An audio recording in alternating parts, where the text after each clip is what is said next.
오늘의 반등은 진짜일까요? 아니면 또 한 번의 착시일까요? 시장은 2.67% 상승하며 명확한 반등 흐름을 보였습니다. 이번 반등이 추세 전환으로 이어질지는 조금 더 지켜봐야 하지만 최근 흐름을 종합해보면 3,860포인트가 매우 견고한 지지선이라는 점을 다시 확인할 수 있는 하루였습니다. 분봉 흐름에서도 이 가격대에 도달할 때마다 반복적으로 강한 저가 매수세가 유입되며 반등이 발생했고 시장 참여자들이 해당 구간을 분명한 매력적 가격대로 인식하고 있다는 사실이 드러났습니다. 3,860포인트가 유지된 심리적 배경을 보면 기관, 외국인, 개인 모두가 이 영역을 저가 매수 구간으로 받아들이고 있습니다. 반복된 반응은 학습 효과를 만들며 지지선을 더욱 단단하게 만들었고 오늘도 동일한 흐름이 재현되었습니다. 하지만 이 지지를 만든 주체가 다양하기 때문에 만약 이 선을 이탈하게 되면 심리적 충격은 상당할 것입니다. 이 가격대마저 깨진다고? 라는 불안이 빠르게 퍼지며 실망 매물이 한꺼번에 출해될 가능성을 염두에 두셔야 합니다. 다행스럽게도 오늘의 반등은 단순한 개인 매수에 의한 반등이 아니었습니다.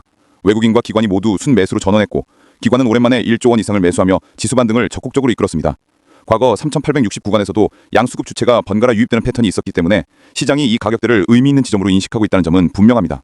단기적으로는 이 수준이 다시 조정 구간의 출발점 역할을 할 가능성이 높아 보입니다. 하지만 신용잔고는 여전히 부담 요소로 남아있습니다. 4월 17조 원이었던 신용잔고는 현재 26조 원 수준까지 증가해 불과 몇 개월 사이 10조 원 가까이 늘어났습니다. 특히 대형주 중심으로 B2 규모가 증가한 상황에서 시장이 바로 강하게 상승하기는 쉽지 않습니다.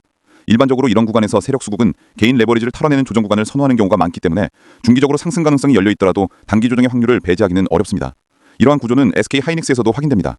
같은 반도체 대형주라도 시가총액 대비 신용 비율이 낮은 삼성전자는 3일 연속 반등 흐름을 이어가며 W 패턴 상단을 회복하고 있습니다. 반면 SK 하이닉스는 11월 들어 신용융자가 약 5,530억 원, 40% 이상 증가한 상황에서 세력은 하락과 보합 패턴을 반복하며 개인 신용 물량을 소화하는 흐름을 이어가고 있습니다.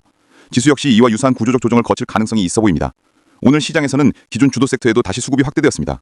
반도체, 전력, 조선, 제약바이오 업종 등 다양한 업종에서 골고루 매수세가 유입되었고 특히 2차전지 섹터는 리튬 가격 반등에 따라 강한 상승 흐름을 보였습니다. 다만 대부분의 2차전지 차트가 중단기선 역별 구조를 유지하고 있기 때문에 단기 반등이 추세 전환으로 이어지기 위해서는 수급 지속 여부를 반드시 확인할 필요가 있습니다.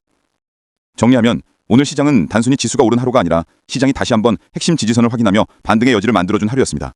연준의 금리 인하 관련 불확실성이 완화되는 흐름이 미국장에서 먼저 반영되고 있고 이 영향이 국내 시장에도 서서히 이어지는 모습을 보여주고 있습니다. 중기적으로는 상승 추세를 기대해볼 수 있는 환경이 형성되고 있지만 여전히 신용잔고와 개인 B2 비중이 높은 상황이기 때문에 빠른 반전보다는 매물 소화를 동반한 점진적인 상승 가능성을 더 높게 보게 됩니다. 따라서 현 시점에서는 공격적으로 매수를 확대하기보다는 현금 비중을 유지하며 시장을 관찰하시는 전략이 더 유효해 보입니다. 분할 매수 중심의 보수적 접근, 장중 수급 변화에 따른 선택적 매매가 현재 시장에서는 가장 안정적인 대응일 것입니다. 반등의 가능성과 조정의 가능성이 동시에 존재하는 자리인 만큼 기준을 명확히 두시고 시장의 다음 신호를 차분하게 확인하시는 것이 중요해 보입니다. 1분이면 시장을 읽을 수 있습니다. 구독하고 내일도 함께 해보세요.